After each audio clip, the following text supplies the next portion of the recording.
Hello everyone, my name is Margarita Ovcharenko. I'm Ukrainian public activist, and now we will speak with Lawrence Reed, President Emeritus of FEE, Foundation for Economic Education, that I was honored to meet last year at economic convention named FEEcon.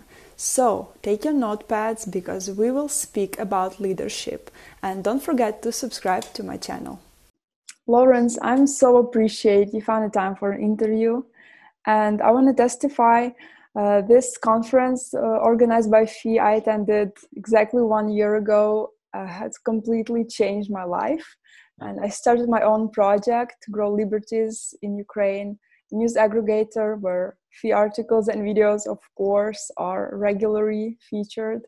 And I can even describe how I'm grateful for your constant work and how amazing example you are for all freedom fighters in the world. Well, you're very kind, Margarita. Thank you so much. It was a great thrill to meet you 1 year ago in Atlanta at our conference, and I knew then that you were going to accomplish great things in the future for liberty. So all of us at FEE want to say thank you, not only for coming to that conference, but for your continued commitment to liberty and all your good work on its behalf. You are a freedom fighter and a real trooper, and people all over the world, I think someday soon, will say, wow, that young lady in Ukraine, Margarita, is quite a hero for liberty, never gives up and does her best and is making a difference. So congratulations in advance for all the things I know you will accomplish. Thank you so much. You can imagine what does that mean to me. And I'm really honored about these words. And I want to talk today about leadership. But at first, I want to ask you, at the beginning of the year, FEE announced there will be no conference this year. And of course, it was a big pity that we won't meet this time. But have you had a feeling this big crisis, like this pandemic will come or anything else, or this is just an accident? If you want to know more about Ukrainian freedom fighters like me, visit news4i.com. I launched this website and I'm working on it every day by myself with my team to spread the ideas of liberty in Ukraine. So if you want to look how we really live and how Ukraine is struggling for freedom, please visit our website and share it with your friends to support us. Oh, no, I think it turned out to be an accidental, a good decision. Uh, uh, the I retired as president of FEE a year ago, and we have a new president. His name is Jonas Selenis from Lithuania. And when a new president comes on, he or she inevitably would like to do things a little differently. And I think in consultation with the staff, he decided that it would be best to skip 2020 and do the next FEEcon in 2021. And a couple of reasons. One, well, first of all, we had no idea, of course, that there would be a pandemic. That we made the decision for other reasons. And one of them was that in 2021, we will be celebrating FEE's 75th anniversary. We were founded in 1946. And so we thought, we really need to go all out and do an extra special great job for that one. So let's take a break for a year and prepare for the big one in 2021. That was the main reason. And, these things take a lot of staff effort too.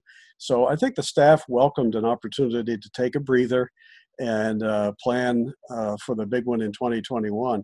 And then the pandemic happened and everybody felt like, wow, if we had known that, we would have had to cancel it. We would have canceled sooner, and we certainly would have wasted a lot of money putting something together only to have to cancel it. So it worked out to be good timing. But next year will be a wonderful event. Oh, sure. 75 years is a big date. And Yes. I also wanted to ask about Ukraine, because as I know, you were at the Soviet Union once Yes. and Oh, maybe many even in times. Ukraine now. Uh, Yes, I've been to Ukraine once or twice. The old Soviet Union I visited 6 times. Wow.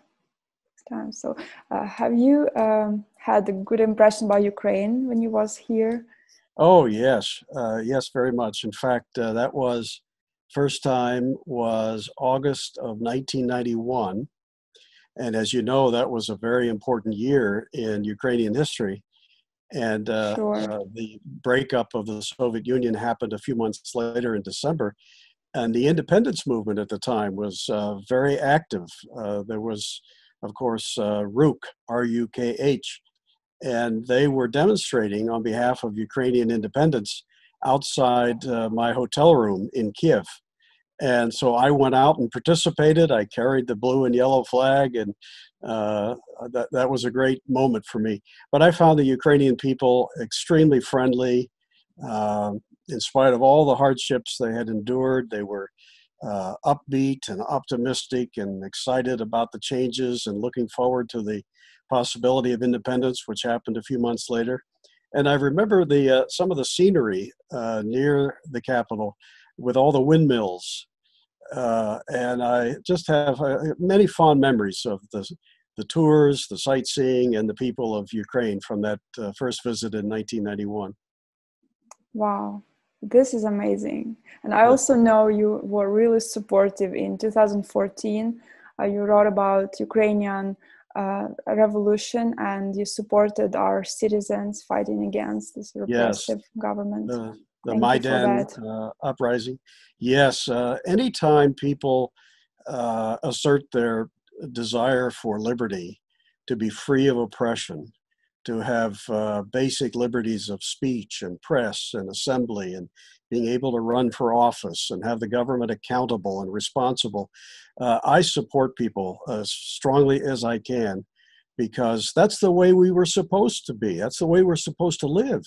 We are meant to live in freedom because that's the only way that each of us as unique individuals can be fully the people that we are. You and I are different as night and day. No two people who have ever lived on this planet have been exactly the same. And so to be fully human, each of us has to have the liberty to express himself or herself and live their lives in freedom so long as they do no harm to others. Yes, I'm totally agree. And also, I want to say we're still fighting for freedom here, for independence here, Mhm. and has been changed a lot here. But I just want to ask about your opinion, what to do if you're a young leader. For Yes. example, how to make a difference in a country with no institutions at all, no think tanks, whether headhunting for freedom fighters, no real political parties, and no even active ideological groups. There are several things I'd like to say in response to that, Margarita.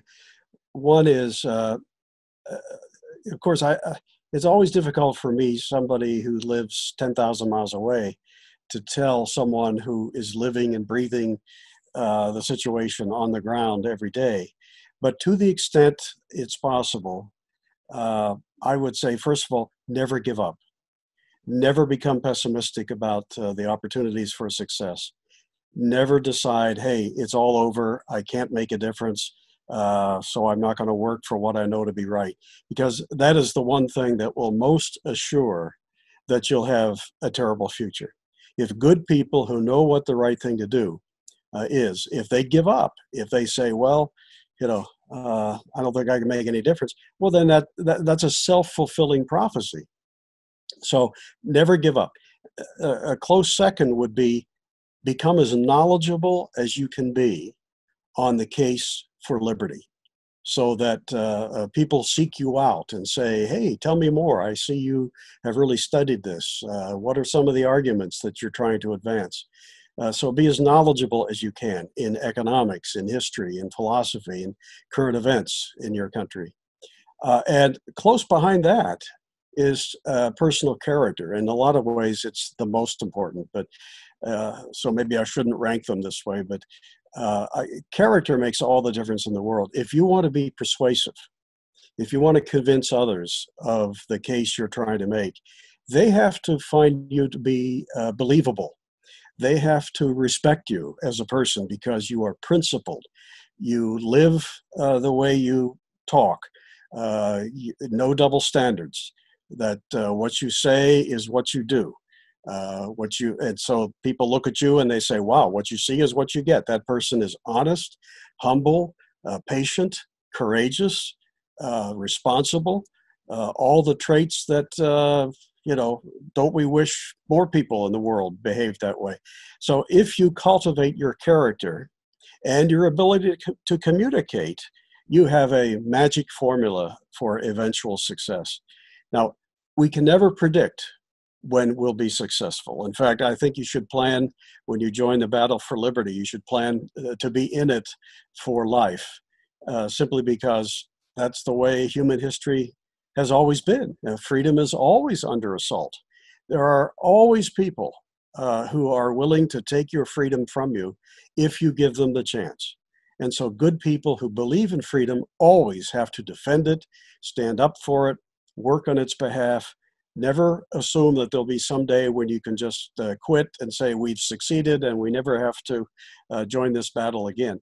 After all, even if you succeeded for the moment, for today, there's always the next generation and the one after that that you have to consider and try to lay the foundation for. So it's a never-ending battle, but it is one of the most noble causes that you can possibly fight. And you'll never regret it. If someday when you're ready to check out of this earth and go on to your reward, you want to be able to say, wow, once I knew what was right, I never gave up. I worked hard for it. I tried to be better at it every day. My character matched my words, and I was able to influence a lot of people. So those are that's the advice I would basically give someone in a very difficult circumstance. This is an amazing advice. But is there a sense of running for power, or is it better to run educational projects for like-minded liberty lovers? Because I did run, and now I started a news aggregator, but always thinking of more. What would you do if you were here right now? Yeah, very good questions. I get this question from a lot of people all over the world. They want to know, where should I focus my efforts, on politics or education, or maybe some mix of the two? And I always say that this is a very personal decision.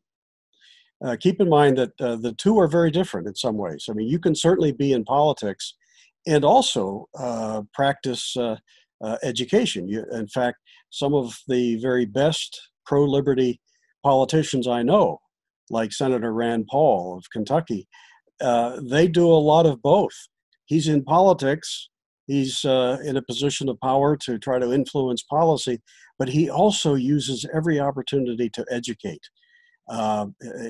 When he goes back to his home state of Kentucky from Washington, D.C., he has meetings, and he doesn't just tell people, what's going on in Washington. He also tells them, here's why I support liberty. Here's why your liberties are in danger and what I plan to do about it. So he educates us at the same time that he is a politician.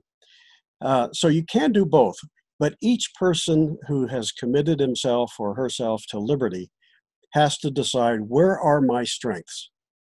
What can I do best? If you are a natural born politician, in the sense that you relate to people, you communicate well, and you like the political world, I wouldn't say don't go into it, because we certainly need people in politics. If all we did was educate and we made people come to believe in liberty, but then we didn't educate them about how they should vote, or none of them ever ran for office, well, then who would hold office? It would be bad people. So somebody has to run for office, and hopefully they will be people who appreciate liberty and implement it in public life. So there's a role for it, but keep in mind that even the best politicians will not be able to accomplish much if there isn't a broad base of educated people who support liberty. So the two work hand in hand. One cannot get very far without the other. So each person has to decide for himself. For instance, in my case, in 1982, after teaching at the college level for 5 years, I decided I was going to give politics a chance. I ran for Congress. And I never had any regrets for running, and I never had any regrets for losing. But it taught me a lesson. It taught me that, well, I used the opportunity to educate. Every time I spoke about my campaign, I tried to make a case for liberty. I didn't win, but later I thought, that clarified things for me. I think in my case, I decided that I could be more effective as a teacher, as a writer, as a speaker, and not in politics. But that's a personal decision. That's what I mean. Each person has to decide for himself or herself. And it may even differ from one point in your life to another. You may decide, hey, right now is a good time for me to run for office, but maybe in 10 years you retire and you want to educate. So there is no one answer for every person. We all each have to decide where our strengths are. Absolutely. And in one of your latest articles, you wrote, power is quite possibly the most corrosive influence in the affairs of humankind. And what do you think of people who are running for power and saying, I'll break this system and reduce government? How many are them actually? And how to distinguish for a person itself? Am I one of the million who are able really to do something like this? Well, unfortunately, there have been people who say when they run for office that, oh, I want to reduce government. I want to be in power so I can reduce government. But if their convictions are not strong, if their ability to resist the temptations that come with public office and power are not strong, then you might find that after a few years in government, they're adding to government instead of reducing it. And there have been so many disappointments like that.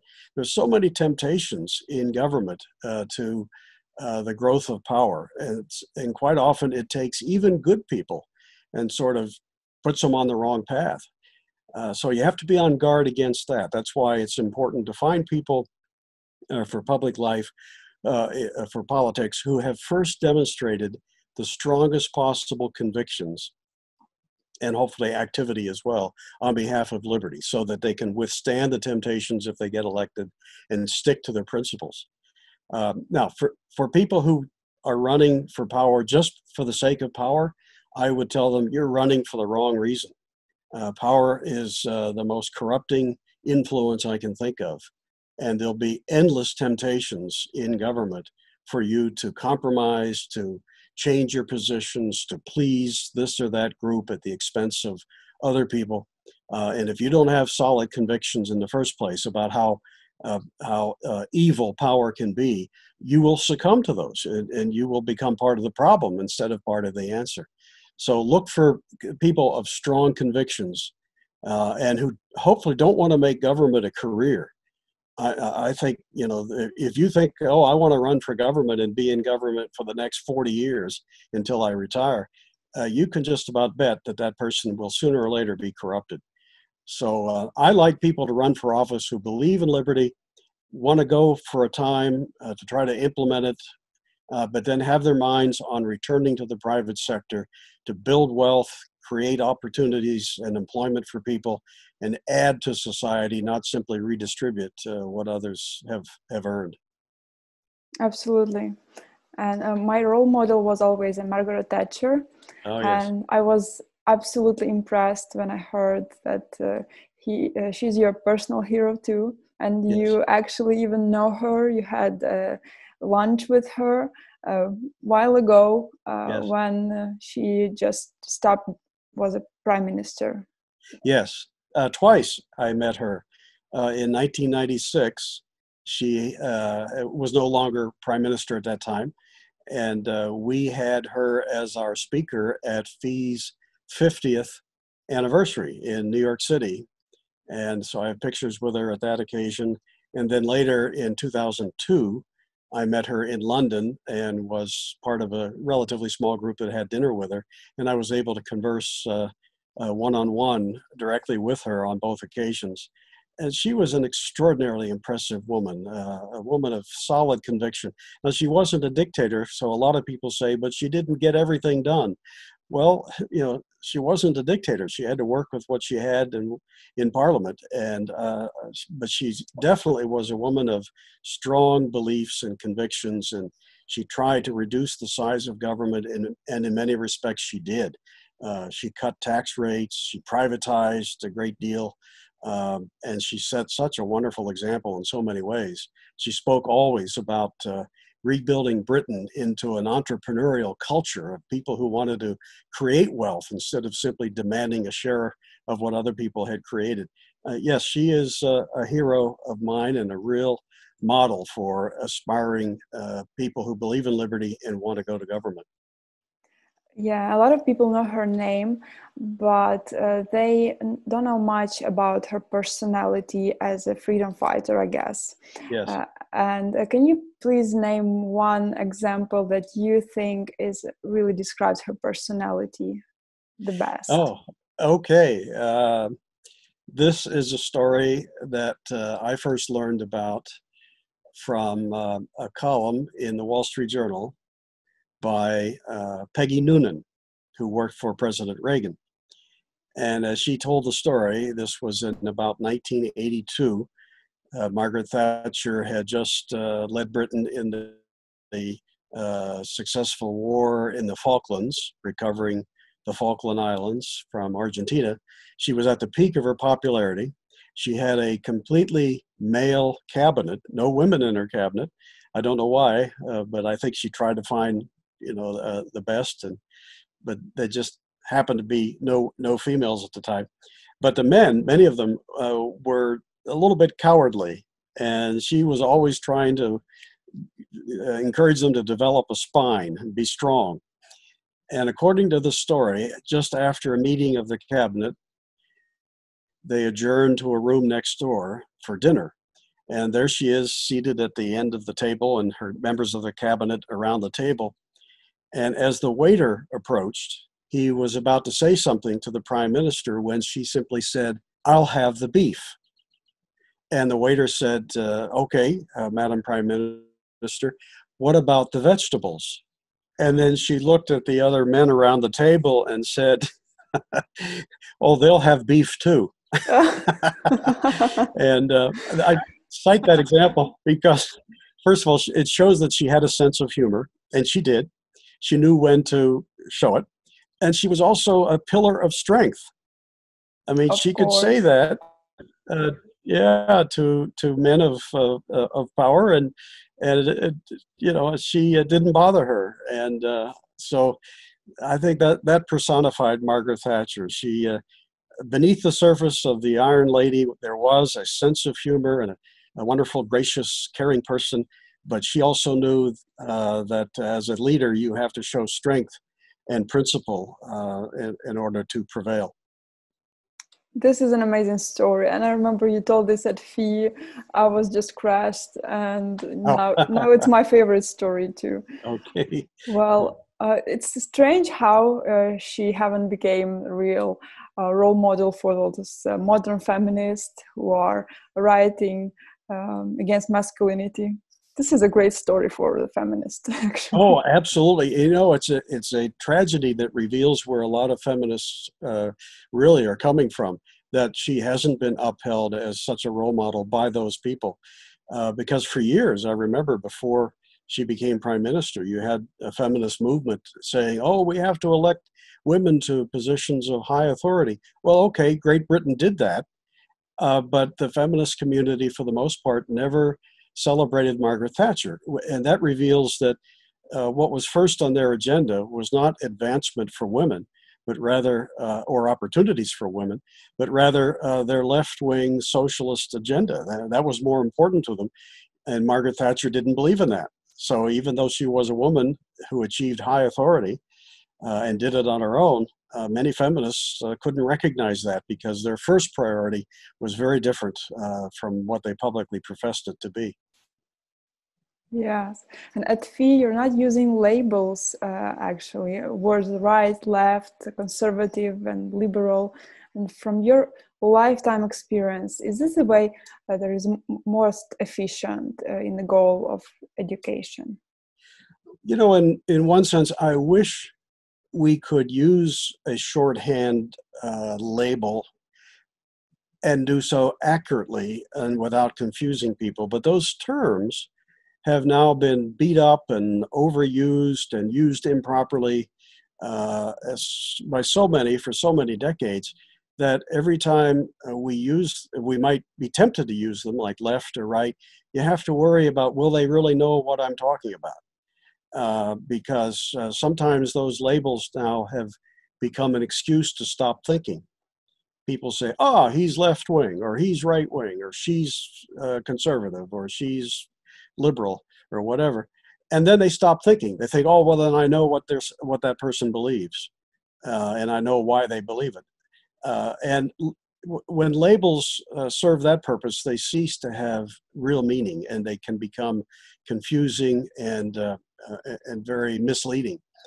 And so I prefer to get people to think in terms of principles. And I know you have to take more time to explain them, but in the end, people will understand better than if you say, just think of me as, a one-word description or label.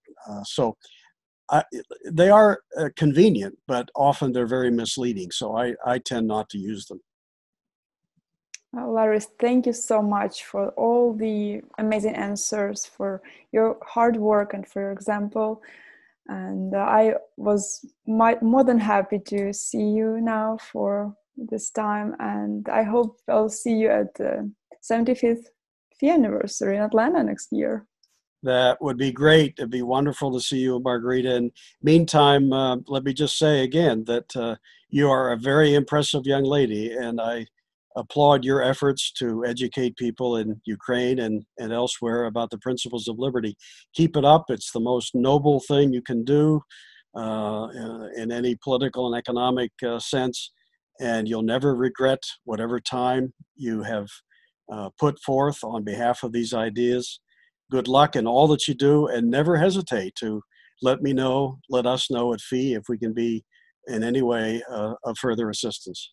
Hope to visit you in Ukraine one of these days. Oh, thank you so much. Thank you so much. I wish Ukraine had become a freer country very soon. And thank you for warmth and for your support. My pleasure. See you soon. Okay. Thanks, Margarita. Thank you one more time. Have a great day and have all the blessings. Thank you. You too. Bye. Goodbye. Bye.